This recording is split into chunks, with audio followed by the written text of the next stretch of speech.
Hey guys, thank you so much for watching. My name is Sierra. I garden in Zone 6A, Ohio. And I want to give you a little tour of my little area over here. We're in my basement. This is where I start my seeds for the last few years. I've kind of set this area up to be a seed starting area. And I just want to show you guys what's going on right now. It is November, second week of November, and typically I don't have anything growing down here at this time. I'm still kind of cleaning up the garden, but I decided last month to just start growing some stuff, having some leafy greens in for winter, and I just want to show you guys that stuff. So let's go ahead and look. So over here, I've got the Growneer set up. We did an unboxing of this together in a previous video, and I knew that, you know, winterish, I wanted to set this up. So I decided to set it up a little bit earlier than I typically would, just because I want to have some fresh greens throughout the late fall and winter, and not necessarily wait until it's actually winter, you know, to start this. So we've got a lot of things that are looking so good. A lot of lettuces that are beautiful. The only thing though is like the little gem lettuce. I don't know what's going on with it, but it is doing really, really poorly in this system. But I'm working on it. For a couple of the slots, I ended up having to re-sow seeds. So I'm waiting for those to kind of, you know, get big and see what happens with them.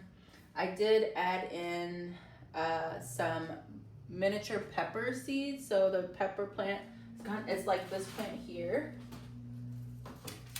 It'll be similar to this one here where it stays in a dwarf size. So you see how short and stout this is. This is a pepper that I brought in this winter that was growing in my garden.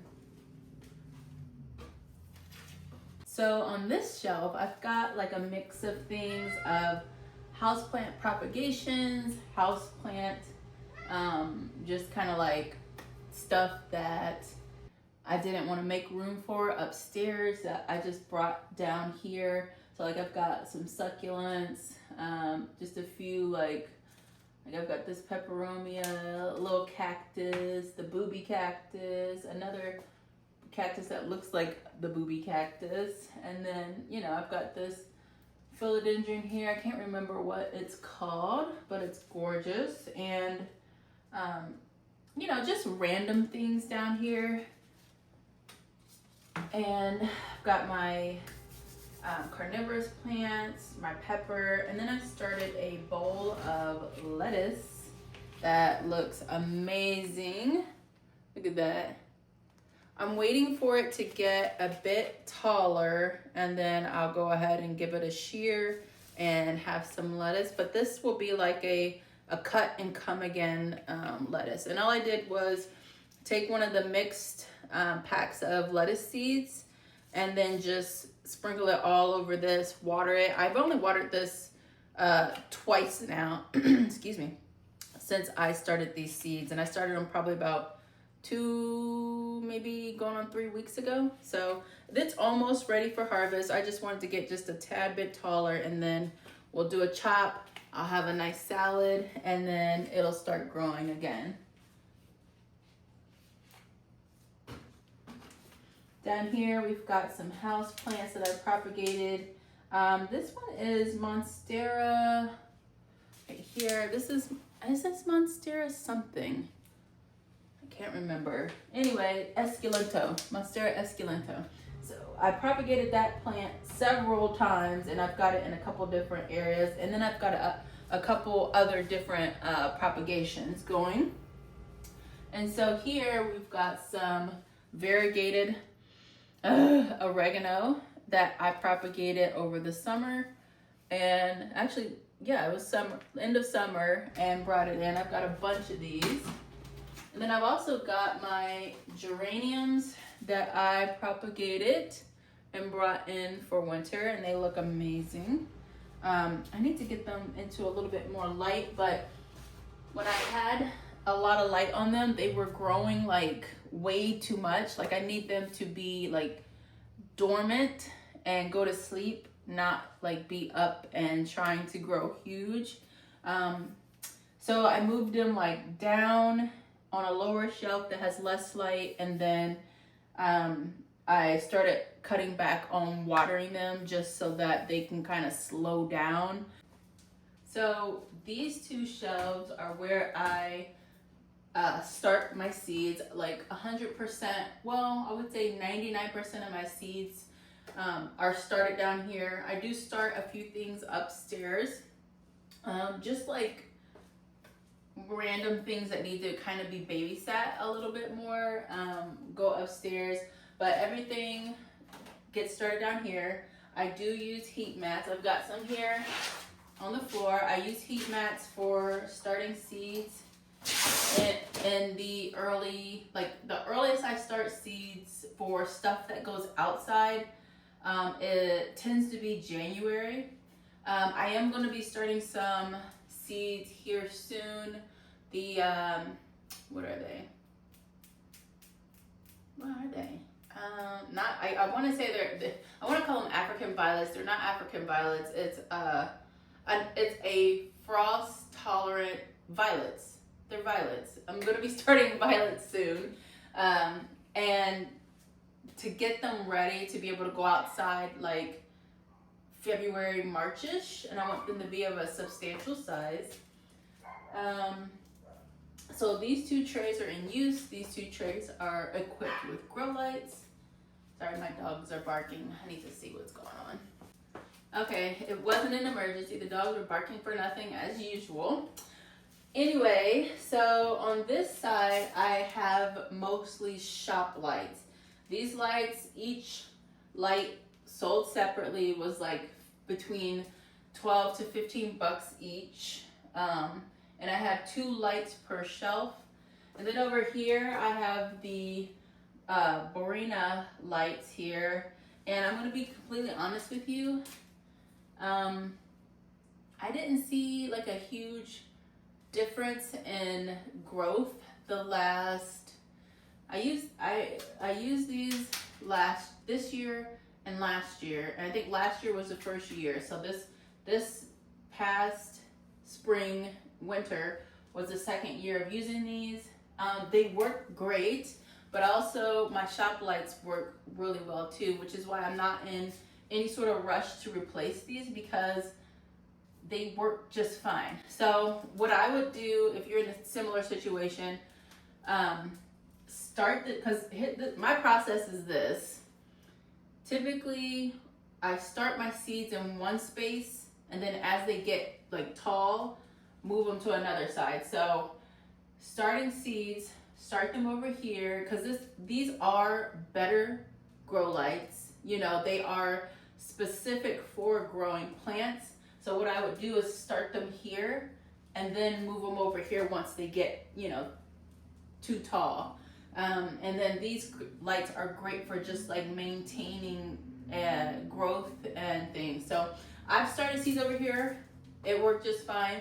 I started seeds over here. It works a little bit better, but it's not like a huge difference in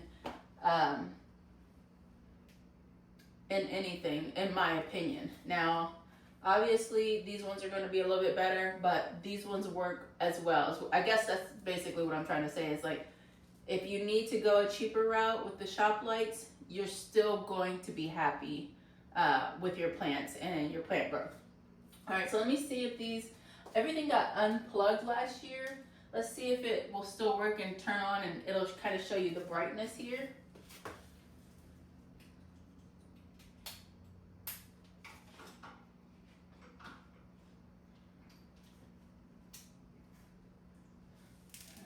So this side is on. This side actually is plugged in over there, or supposed to be plugged in over there, but I have 2 things plugged in on that side. But yeah, so this is how bright the shop lights are, and they look great.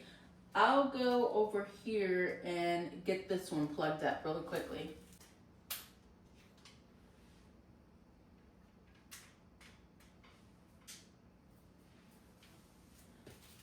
so you can see kind of the difference in the brightness. Now these lights are all different, so they're gonna be different temperatures as you move down the shelf, but these are all the same temperature. They kind of have a little yellowy glow to them. And then these lights are all different because who knows what temperature they are. But yeah, so this is the setup, and I'll be starting to see soon. I can do an violet starting video with you guys if you want to. If not, there is another video on my channel where we are starting those seeds. So over here, I just want to share this with you guys real quick before I let you go. Just a few things. So I found this at Home Depot. This is Alocasia Adora. Is that Baltic? Batik. Look at this. Beautiful Alocasia. And, ooh, it's dripping. I have not really been interested in Alocasias for a little while. I kind of switched over to anthuriums. So now I have a big anthurium addiction at the moment, but I saw this Alocasia at Home Depot for 20 bucks, so I grabbed it. It's gorgeous.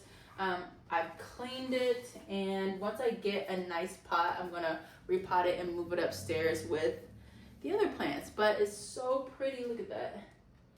Gorgeous. Look at that variegation. Okay, now let me show you a few other things. So over here, I have more Alocasias. Well, that one is an Alocasia. This one is back here is a Colocasia, and I'm trying to overwinter it in the pot. It looks like it wants to keep growing though, because I can see all of the leaves that were in the making before I cut it, and it's kind of pushing those leaves out. So it might wake up. If it does go ahead and like start, you know, producing leaves again, I'll let it do that, but it won't come upstairs because Alocasias, elephant ear type plants like this, they love spider mites.